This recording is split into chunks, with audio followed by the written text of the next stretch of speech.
ladies and gentlemen. Jai Hind.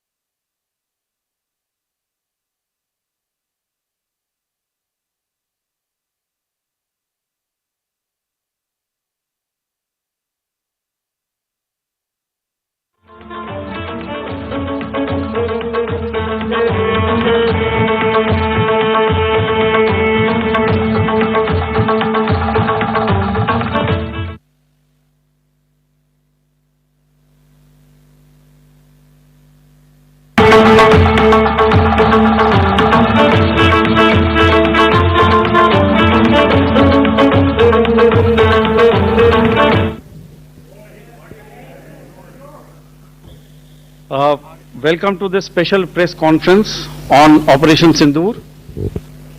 We will begin with opening statements by the three senior officers to my right here, who have been directly overseeing operations during Operation Sindoor. We have Lieutenant General Rajiv Ghai, Director General Military Operations, who will cover the aspects related to land domain. Air Marshal A.K. Bharti, to his right, Director General Air Operations, will provide insights on the air domain.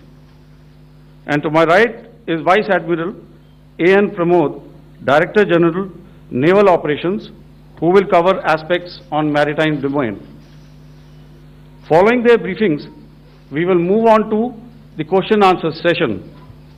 I now request the DGMO to commence the opening brief. Thank you, Sandeep. A very good evening to all of you, ladies and gentlemen. You are all by now familiar with the brutality and the dastardly manner in which 26 innocent lives were prematurely terminated at Pahalgam on the 22nd of April. When you combine those horrific scenes and the pain of the families that the nation witnessed with numerous other recent terrorist strikes on our armed forces and defenseless civilians, we knew that the time had arrived to make yet another compelling statement of our resolve as a nation.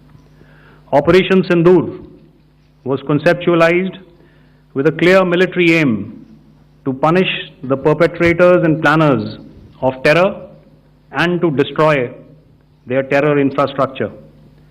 What I do not state here, of course, is the often stated determination of India and its intolerance to terror.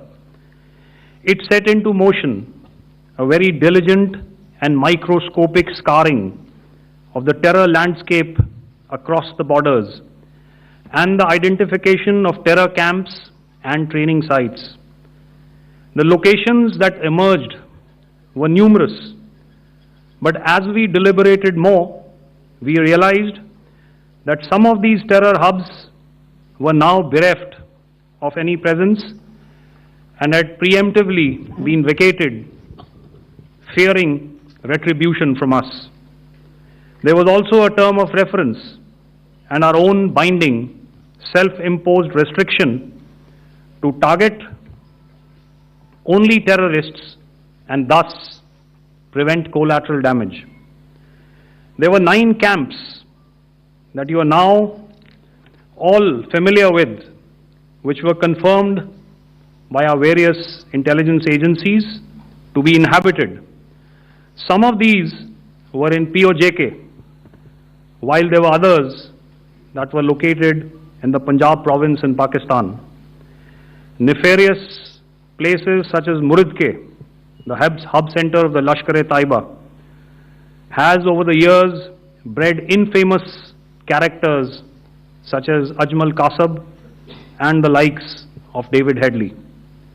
What followed was a careful scrutiny of each of these sinister locations, their layout, configuration, even the type of construction in each structure, and the terrain obtained around these. This was with an obvious intent to deduce and identify the exact vector that was required for their neutralization, as also the eyes in the sky that we would send up to ensure that we brought back evidence that we had indeed targeted what we set out to. The precise images of these engagements on that fateful and historical night have already been showcased during the first press statement on the 7th of May that was helmed by our Foreign Secretary.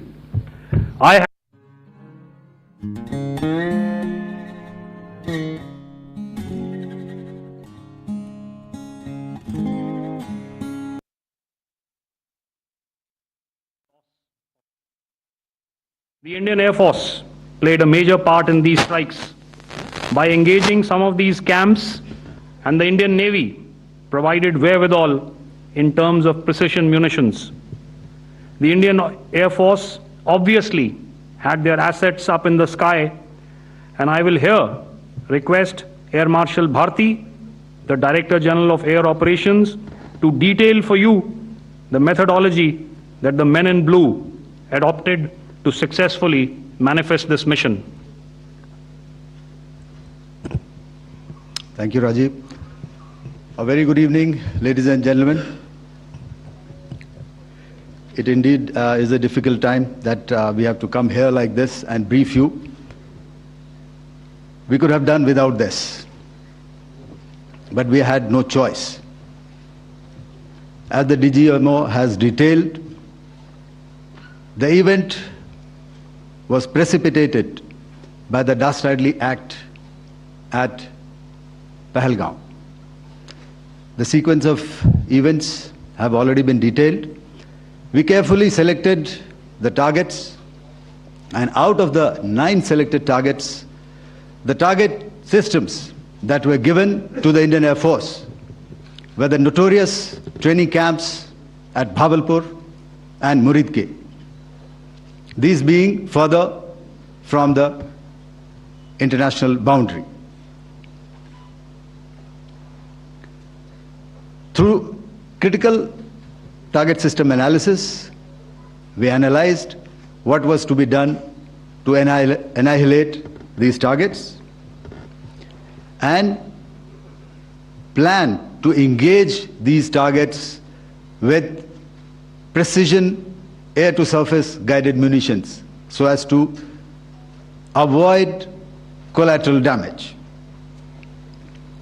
The modalities of planning process I will not go through at this instant.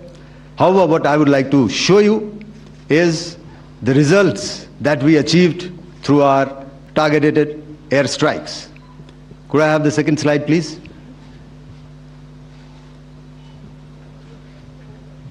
Yeah, change, please.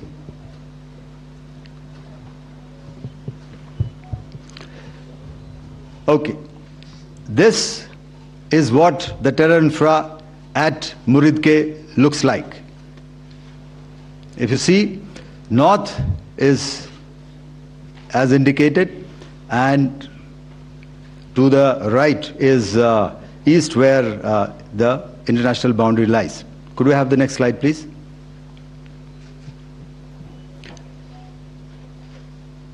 Orientating. Just go back to one slide. Okay. Please have a look at this red building, the series of buildings out here, and this empty ground. Next. If you relate, the empty ground is here, and you see this is the first weapon that is impacting. This is the impact point number 1 on Muridke training camp with our precision guided weapons on early morning 7th. Next, please. Keep your eyes glued for the second weapon coming in and the second impact on the selected target point. Next slide, please.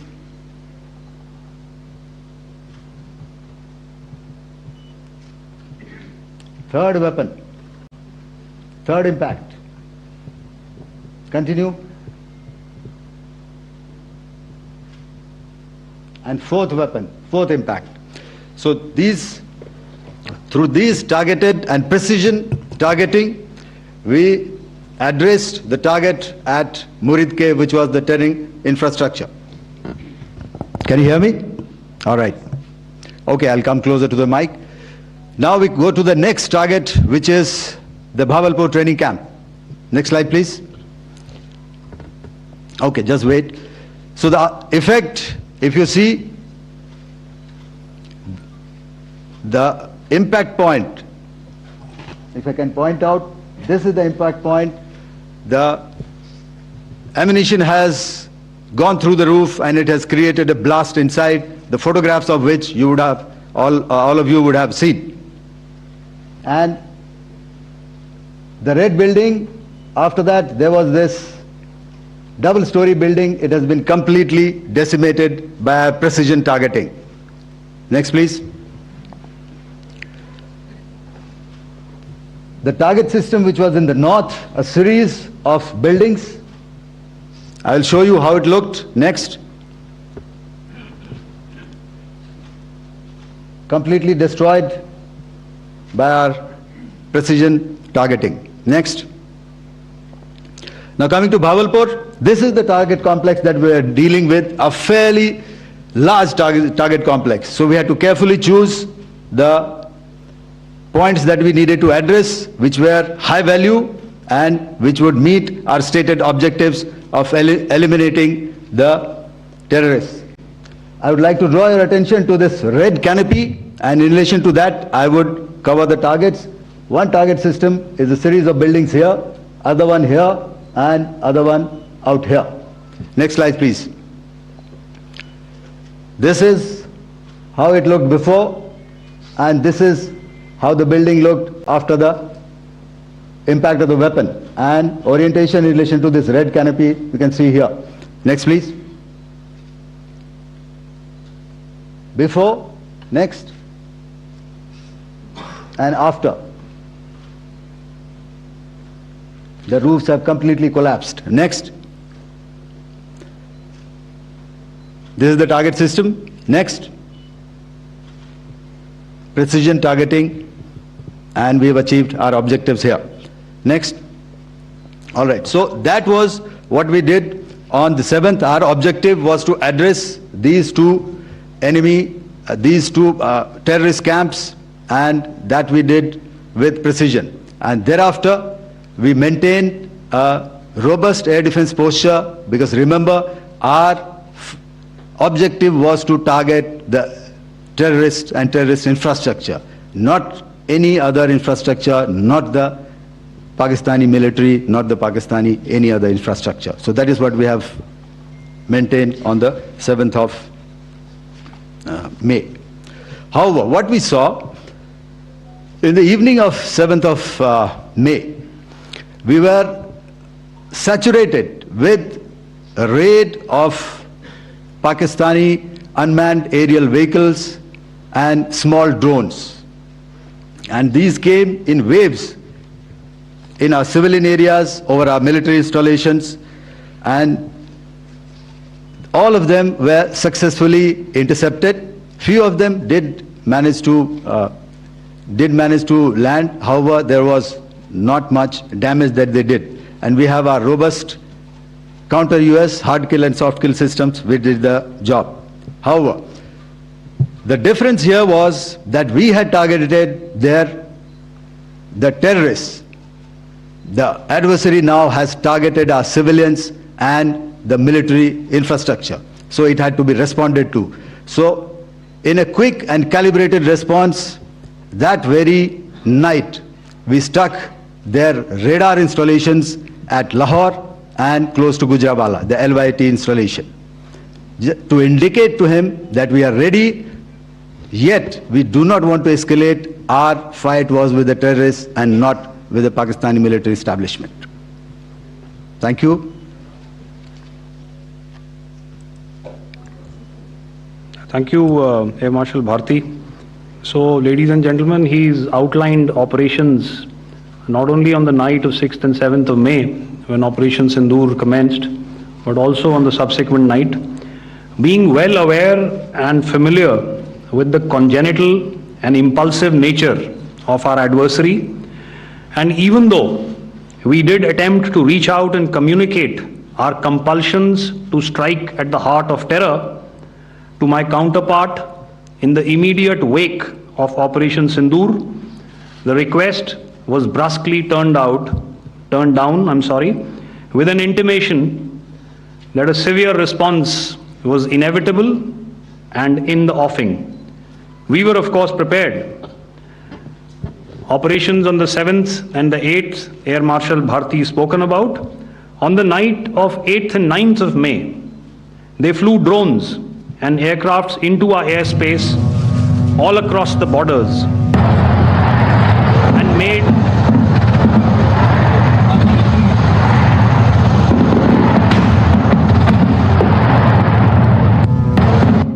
and made largely unsuccessful attempts to target numerous military infrastructure. Violations on the line of control by Pakistan also commenced yet again and precipitated into fierce RT engagements. The air operations on the night of 8th and 9th of May, I'll yet again request the DG Air Operations to cover.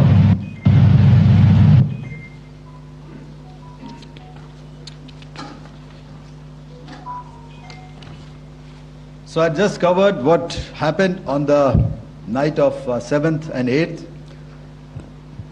What we found that on the night of 8th and 9th, starting as early as 22:30 hours, our cities had a mass raid of drones, unmanned aerial vehicles, UCAVs, starting right from Srinagar, going down right up to Nalia.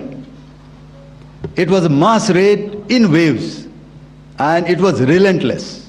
However, we were prepared, and our air defense preparedness ensured that there is no damage on ground or to any of the intended targets that the enemy might have planned for. The difference between 7th night and 8th night was that on 7th night, he sent in his Yeha class of UAVs, however, these UAVs can go some distance, they are armed. However, on the 8th, less numbers of armed UCAVs were there or UAVs were there, and more numbers of quadcopters, maybe for surveillance or just for harassment of civilians. This continued till midnight. Our air defense preparedness ensured that there was no damage on the ground, either to the military installations or to the civilians. However, the enemy had yet again shown that he wanted to up the ante and he wanted a fight, and we were up to the task.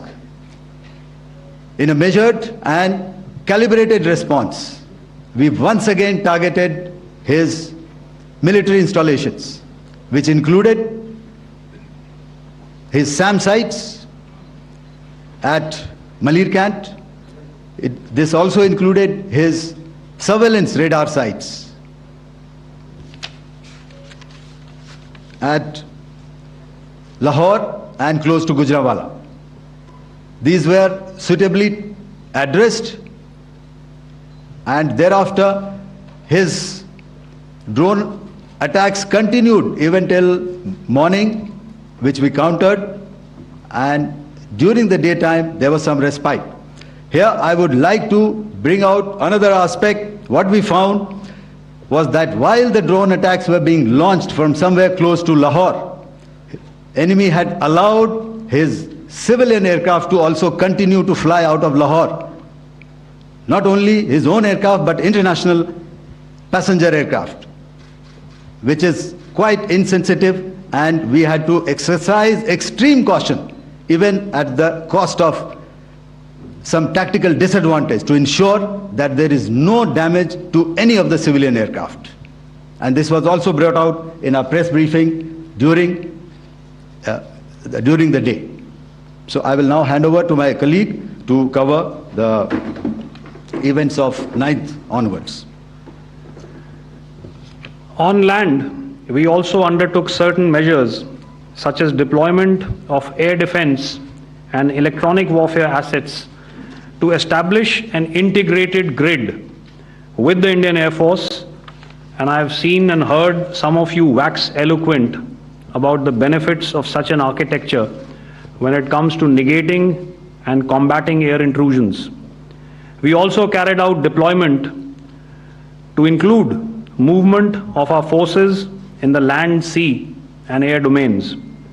The night of the 9th and the 10th of May saw similar intrusions by drones and aircrafts, and this time there was a concerted effort to target airfields and some very, very important logistic installations, albeit yet again unsuccessful and denied gallantly and efficiently, I must say, by the integrated Indian Air Force and Indian Army Air Defense. We further strengthened our deployment and also initiated some pressure points to send a very clear and unambiguous message to the other side to desist from any misadventures on land. Some of the airfields and dumps saw repeated attacks in waves from the air. All were thwarted. The Pakistan Army has reported to have lost approximately 35 to 40 personnel in artillery and small arms firing on the line of control between the 7th and the 10th of May. What the other side had probably also not reckoned with was the speedy and precise turnaround and hit back by the Indian Air Force. And I will yet again ask Air Marshal Bharti to speak about these significant and game-changing strikes. I will thereafter request Vice Admiral Pramod, my colleague and Director General of Naval Operations, to tell us about some very telling naval maneuvers in the Arabian Sea that exerted pressure on the night of 9th and 10th of May. Over to you, sir.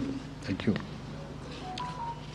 Commencing about 2000 hours, that is 8 p.m. local time, on 8th of May, several Pakistani unmanned aerial systems, drones, combat vehicles attacked multiple IF bases.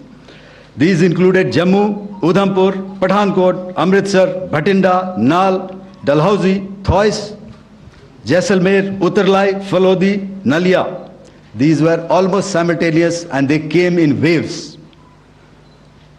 All our AD guns and other systems were waiting for them.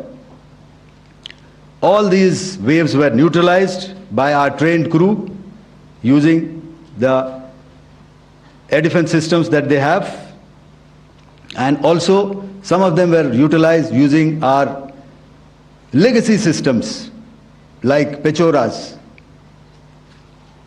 and IF Summer, which we have recently acquired.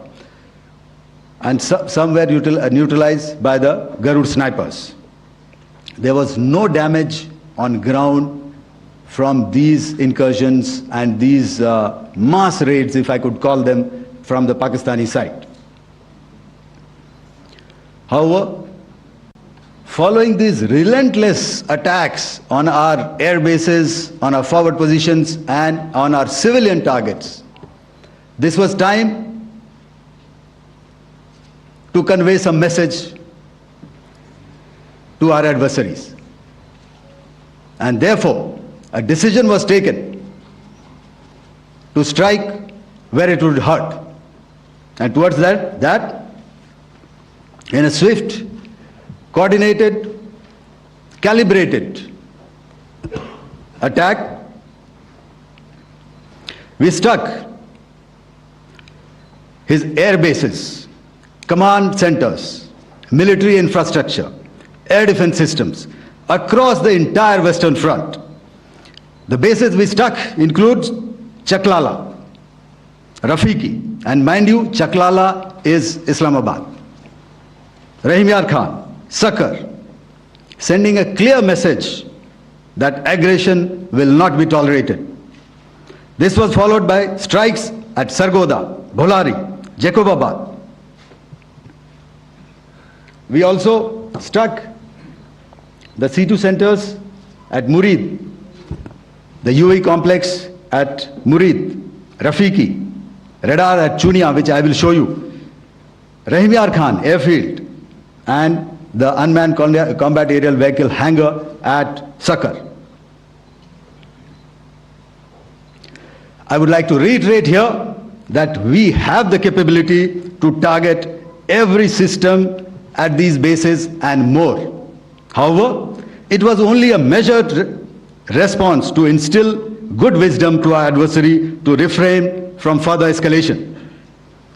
IF response was directed only at military installations, avoiding civilian and collateral damage. I would now like to show you some of the effects that have been achieved as a result of our air operation.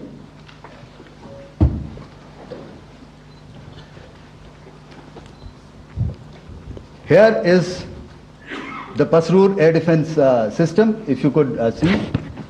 Zoomed up view, this is the radar mounted on a high tower. And after the strike,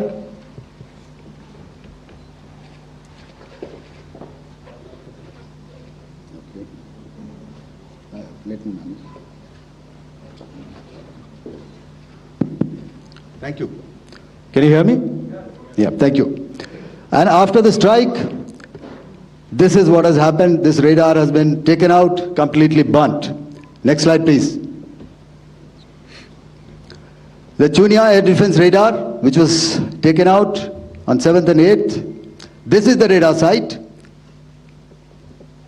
A blown up photograph, once again, on a tower. Not very clear, but what you see very clearly is the after effect after we have struck. The radar head has been completely decapitated. Next slide, please. Arifwala air defense radar. In this complex, you see how it looked before, blown up image, and after really blown up. Next. Now coming to Sargoda airfield.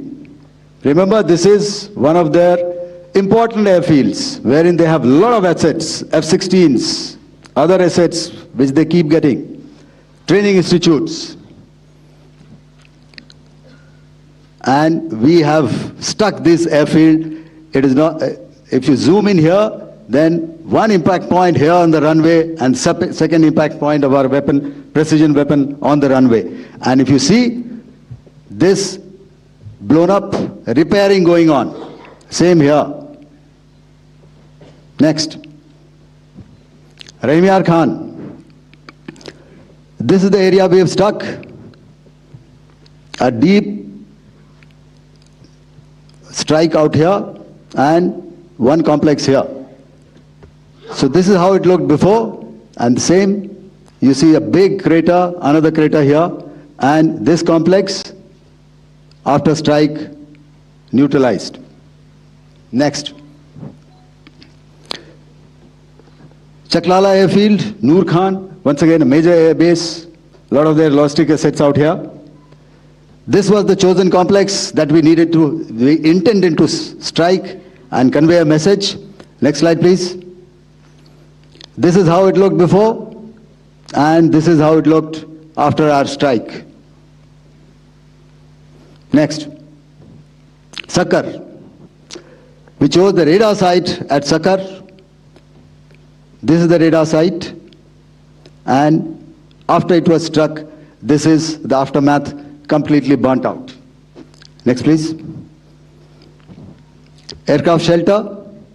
This is how it looked before the strike, and this is how it looked after the strike. The roof of the buildings completely caved in and burnt. Next. Bholari airfield, aircraft hangar. This is how it looked before, and this is how it looked after the precision strike. Next.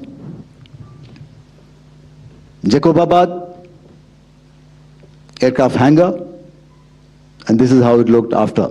Next. So what I'm trying to convey here, ladies and gentlemen, is to start with, our fight was neither with the Pakistani military nor with anybody else who's there on the other side. Our fight was with the terrorists. We neutralized the terrorists that we selected to be neutralized, and thereafter we only maintained the air defense posture. However, we were relentlessly pounded by waves after waves, night after night, by his UCAVs, by his drones, and by his other unmanned aerial systems. And that left us with no choice but to retaliate, and yet our retaliation was calibrated, it was graduated, and it was proportionate. Thank you.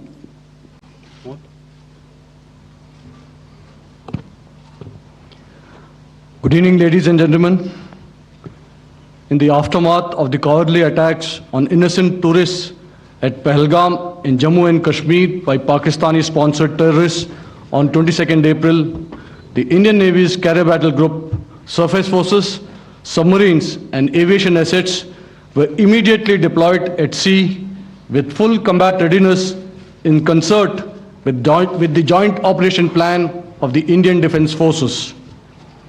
You may be aware that we tested and refined tactics and procedures at sea during multiple weapon firings in the Arabian Sea within 96 hours of the terrorist attack. The aim was to revalidate our crew, armament, equipment and platform readiness to deliver various ordnance on selected targets precisely. Thereafter, our forces remained forward deployed in the Northern Arabian Sea in a dissuasive and deterrent posture with full readiness and capacity to strike select targets at sea and on land, including Karachi at time of our choosing. The forward deployment of the Indian Navy compelled Pakistani naval and air units to be in a defensive posture, mostly inside harbors or very close to the coast, which we monitored continuously. The Indian Navy maintained seamless maritime domain awareness throughout the duration and was entirely aware of the location and movement of Pakistani units. In effect, we had and continue to have good battle space transparency using our maritime domain awareness grid. As you are aware, our response has been measured, proportionate, non-escalatory, and responsible from day one. Accordingly, the calibrated approach considered all options, including the ability of the Indian Navy for offensive action from and at sea. As part of this escalation control mechanism, the application of force by the Navy was planned in a synchronized manner in coordination with the Army and Air Force, the highlight being teams from the three services working closely in an integrated manner. Along with the kinetic actions by the Indian Army and Indian Air Force, the overwhelming operational edge of Indian Navy at sea contributed towards Pakistan's urgent request for a ceasefire yesterday. As we speak, Indian Navy remains deployed at sea in a credible deterrent posture to respond decisively to any inimical action by Pakistan or Pakistan-based terrorists. Thank you. Samno Varna, Jai Hind. Now I'll hand over to Director General Military Operations for further proceedings. Ladies and gentlemen, on the 10th of May, in the morning, even as we were getting into a huddle to wargame the events of the previous night, a routine exercise, I received a message on hotline from my counterpart in Pakistan seeking my willingness to communicate. Since our initial aim was to strike at terror camps, and all our actions in the subsequent days were in response to the intrusions and violations by the Pakistan Air Force and its army, it was decided that I would indeed speak with my counterpart. You are already aware, I've seen it being covered on national television, that my communication with the Pak DGMO was conducted at 15:35 hours yesterday and resulted in cessation of cross-border firing and air intrusions by either side with effect from 1700 hours 10th of May, after he proposed that we cease hostilities. We also decided to further speak on the 12th of May, that's tomorrow, at 1200 hours, to discuss the modalities that would enable the longevity of this understanding. However, disappointingly, and must I add, expectedly, it took only a couple of hours for the Pakistan Army to violate these arrangements by cross-border and across the line of control firing, followed by drone intrusions across the expanse of the Western Front through last night and in the early hours of the morning today. These violations were responded to robustly and dealt with as they must be. We have earlier today sent another hotline message to my counterpart highlighting these violations of the understanding between the DGMOs on the 10th of May and our firm and clear intent to respond to these fiercely and punitively, if repeated tonight, subsequently, or later. In this regard, I must inform all of you that the Chief of Army Staff has earlier today conducted a security review and has granted full authority to our army commanders for counter actions in the kinetic domain in case of any violation by Pakistan. In the end, I pay my solemn homage to my 5 fallen colleagues and brothers from the armed forces and civilians who have tragically lost their lives in Operation Sindoor. Our hearts go out to the bereaved families, and we express our solidarity to them in this lifetime and beyond, at this grave juncture in their lives. Their sacrifices shall always be remembered and spoken of in glowing terms by a grateful nation.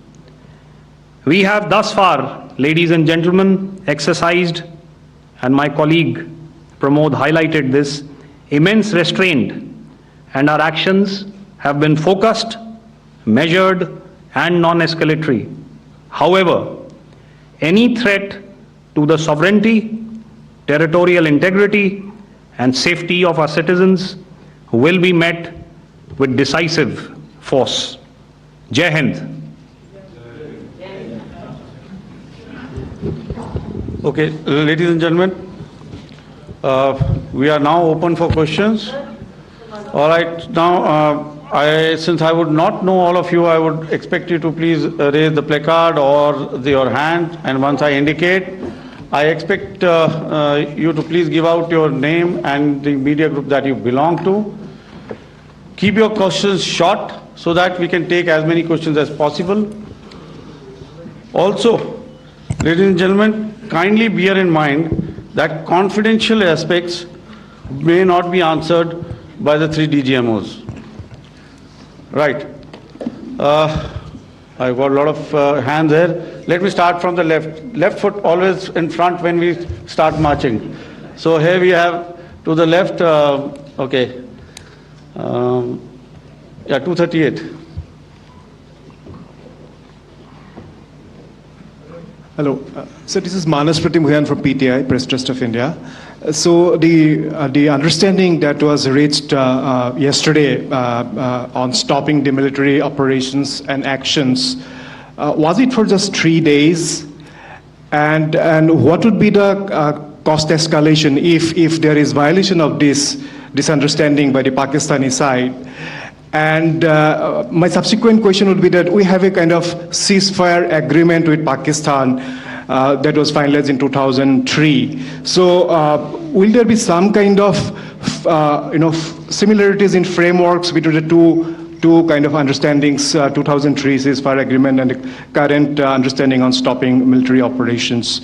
And again, what would the cost that will be incurring on Pakistan if Pakistan again resorts to this kind of terrorist activities, because we have made it very clear that the cost will be very high. So I would like to have your thoughts on it.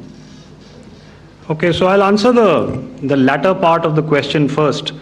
I also want to add that while the initial ceasefire agreement, as you correctly pointed out, is of the 2003 vintage, but I must remind you that in 2021, in the month of February, and this was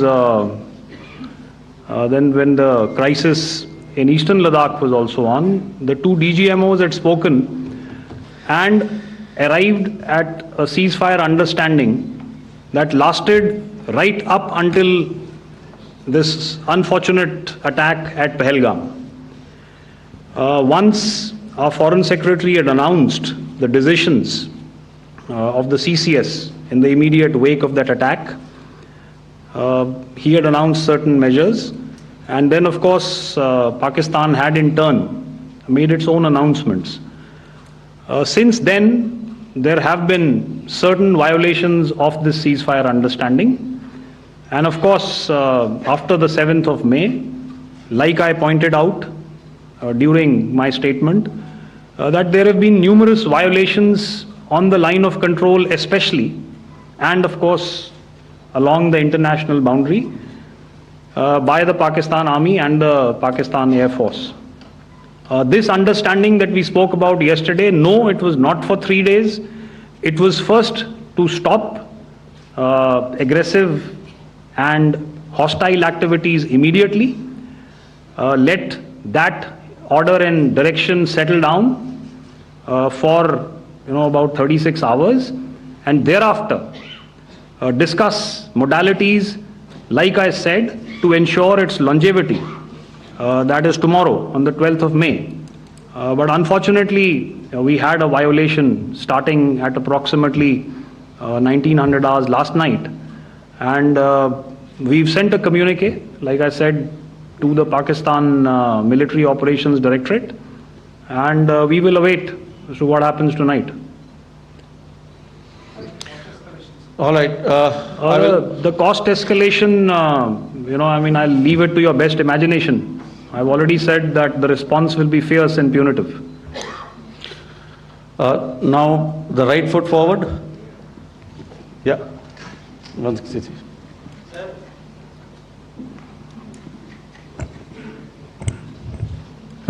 Sir, I am Ajit Dubey from ANI, sir.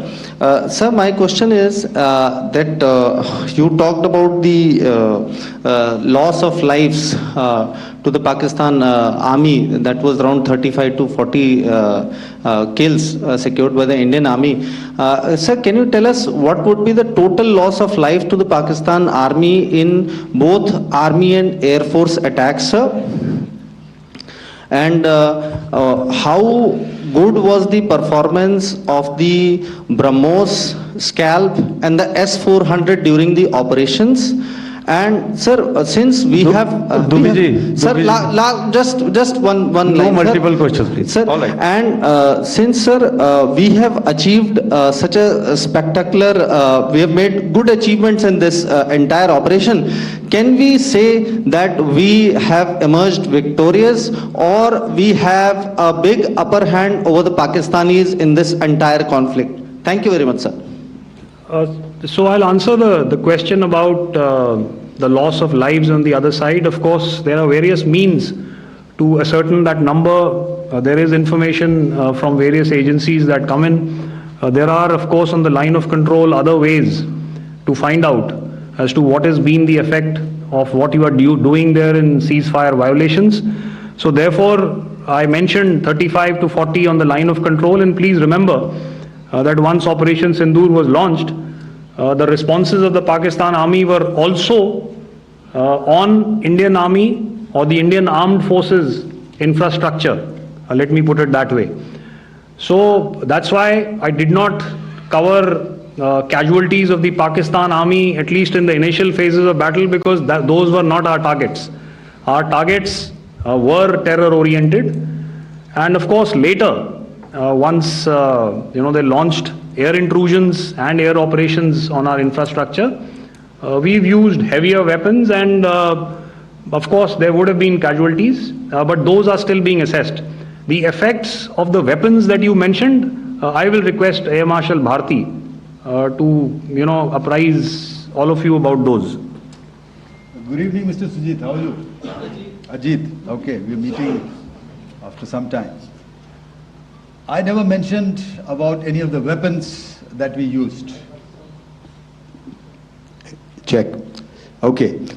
What I was saying, that I never mentioned of any of the weapons, the caliber that we used. All right, so we'll leave it at that. Those are matters of operational details which I would not like to go into. But suffice to say that whatever methods and whatever means we have chosen, it had the desired effects on the enemy targets. How many casualties? How many injuries? Well, to start with, our aim was not to inflict casualties, but in case there have been, it is for them to count. Our job is to hit the target, not to count the body bags. And the last part of your question, I wonder if you read out the tweet on ADGPI at midnight once we'd done what we had to in Operation Sindoor. And that's credit to my friend here on the left.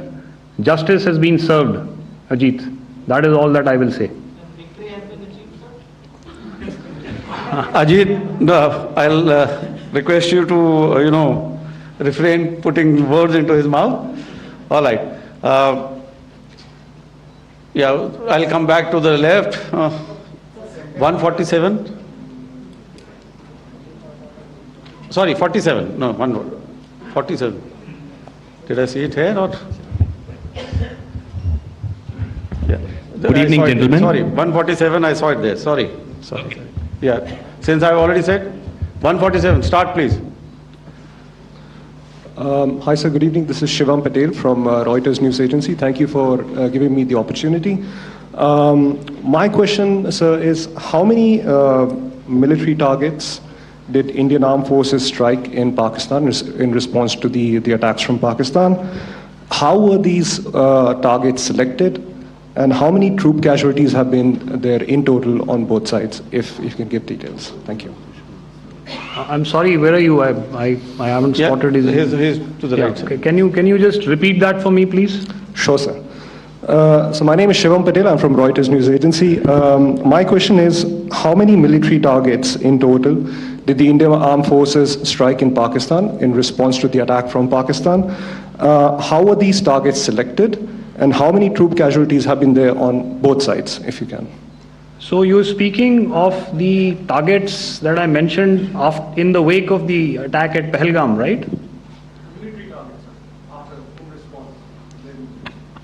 Yeah, I think it's amply clear to everybody here that the Pakistan Army has not crossed the international boundary, neither in the plain sector nor on the line of control. So the intrusions have been in the air. There have been certain attempts on the line of control when ceasefire violations have been on to try and infiltrate and carry out and perpetrate activities that we are all very well familiar with. Whether these are by terrorists or by the Pakistan Army or its special forces and commandos is difficult to say, but operation Sindoor video ಸಾಕ್ಷ್ಯ release ಮಾಡಿದ Bharat. DGMO ಸುದ್ದಿಗೋಷ್ಠಿಯಲ್ಲಿ operation Sindoor video ಸಾಕ್ಷ್ಯವನ್ನು ಬಿಡುಗಡೆ ಮಾಡುತ್ತೆ. Number 1, ನಮ್ಮ ವಾಯುಸೇನೆ ಪಾಕ್ನ 9 ಉಗ್ರ ನೆಲೆಗಳನ್ನು ಧ್ವಂಸ ಮಾಡಿದ್ದೇವೆ. ನಂಬರ್ 2, ಲಷ್ಕರ್-ಇ-ತೈಬಾದ 9 ಉಗ್ರ ನೆಲೆಗಳನ್ನ ನಾಶ ಮಾಡಿದ್ದೀವಿ. ಅದಕ್ಕೆ ಸಾಕ್ಷಿ ಕೂಡ ತೋರಿಸಿದ್ದಾರೆ.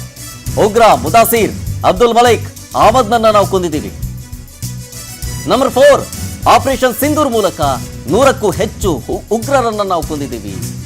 ಪುಲ್ವಾಮಾ ಟೆರರ್ಗಳನ್ನ ಕೊಂದಿದ್ದೀವಿ. ಈ ಕಸಬ್ಬು ಹೆಡ್ಲಿ ತರಬೇತಿ ಪಡ್ಕೊಂಡಿದ್ರಲ್ಲ, ಆ ಉಗ್ರ ನೆಲೆಗಳನ್ನೂ ಕೂಡ ನಾವು ಧ್ವಂಸ ಮಾಡಿದ್ದೀವಿ ಅಂತ. ಆಮೇಲೆ ಬಹವಲ್ಪುರ್, ಅಲ್ಲಿಯೂ ಕೂಡ ಉಗ್ರರ ನೆಲೆಗಳನ್ನ ನಾವು ನಾಶಪಡಿಸಿದ್ದೀವಿ. ಮುರಡ್ಕೆಯಲ್ಲಿ ಉಗ್ರರ 4 ನೆಲೆಗಳನ್ನ ವಾಶೌಟ್ ಮಾಡಿದ್ದೀವಿ ನಾವು. ಭಾರತದ ದಾಳಿಗೆ ಪಾಕಿಸ್ತಾನದ 35ರಿಂದ 40 ಸೈನಿಕರ ಸಾವಾಗಿದೆ ಅನ್ನುವಂತ ಡೀಟೇಲ್ಸ್ ಅನ್ನು ಕೂಡ ಕೊಡಲಾಗುತ್ತೆ. ಪಾಕಿಸ್ತಾನದ ನೂರ್ ಖಾನ್ ವಾಯು ನೆಲೆಯನ್ನ ಧ್ವಂಸಗೊಳಿಸಿದ್ದೀವಿ ಅಂತ ಹೇಳುತ್ತೆ. ನಮ್ಮ ನೌಕಾ ಸೇನೆಯೂ ಕೂಡ ಪಾಕ್ ಮೇಲೆ ದಾಳಿಗೆ ಸಜ್ಜಾಗಿತ್ತು. ಪಾಕಿಸ್ತಾನದ ಕರಾಚಿಯ ಬಂದರಿನ ಮೇಲೆ ಗುರಿಯನ್ನ ಇಡಲಾಗಿತ್ತು ಅಂತ ಹೇಳಿ DG navy operations AN Pramod ಅವರು ಹೇಳ್ತಾರೆ. ಕದನ ವಿರಾಮಕ್ಕೆ ಪಾಕಿಸ್ತಾನದ DGMO ನಿನ್ನೆ ಕರೆ ಮಾಡಿದ್ರು. 3:30 ಅಷ್ಟೊತ್ತಿಗೆ 3:35ಕ್ಕೆ ಮಾತುಕತೆಯೂ ಕೂಡ ಆಯಿತು ಪಾಕಿಸ್ತಾನದ DGMO ಜೊತೆ. ನಾಳೆಯೂ ಕೂಡ ಮಾತುಕತೆ ಆಗುತ್ತೆ. ನಿನ್ನೆ ಮಾತುಕತೆ ಆದ ಮೇಲೆ 5 ಗಂಟೆಗೆ ಕದನ ವಿರಾಮ ಉಲ್ಲಂಘನೆ ಆಗುತ್ತೆ. ನಿನ್ನೆ ರಾತ್ರಿಯಿಂದ ಇವತ್ತು ಬೆಳಗ್ಗೆ 11:30ರವರೆಗೂ ಕೂಡ ಫೈರಿಂಗ್ ಆಗಿದೆ. ನೆನ್ಪಿಡಿ, ಪಾಕ್ ಭಾರತ ಸಂಘರ್ಷದಲ್ಲಿ ನಮ್ಮ 5 ಸೈನಿಕರ ಬಲಿದಾನವಾಗಿದೆ. ಇದು ಈ ಹೊತ್ತಿನ DGMO ಸುದ್ದಿಗೋಷ್ಠಿಯಲ್ಲಿ ದಾಖಲೆಯ ಸಮೇತ, ಫೋಟೋಸ್ಗಳ ಸಮೇತ, ಸ್ಯಾಟಲೈಟ್ ವಿಜುವಲ್ಸ್ಗಳ ಸಮೇತ ಈ ಆಪರೇಷನ್ ಸಿಂಧೂರ್ ವಿಚಾರಕ್ಕೆ ಸಂಬಂಧಪಟ್ಟಂತೆ ಯಾವ್ಯಾವ ಸ್ಥಳಗಳನ್ನ ಮಾರ್ಕ್ ಮಾಡ್ಕೊಂಡಿದ್ವಿ, ಹೆಂಗಿತ್ತು ಆ ಪ್ರದೇಶ, ಹೆಂಗಾಯ್ತು ಅನ್ನೋ ವಿಚಾರಕ್ಕೆ ಸಂಬಂಧಪಟ್ಟಂತೆ ಈ ಪ್ರೆಸ್ ಮೀಟ್ ನಲ್ಲಿ ಉಲ್ಲೇಖವನ್ನ ಮಾಡಲಾಗುತ್ತೆ. ಆಪರೇಷನ್ ಸಿಂಧೂರ್ ಮುಂದುವರಿಯುತ್ತೆ ಸ್ಮಾಲ್ ಬ್ರೇಕ್ ಆದ್ಮೇಲೆ.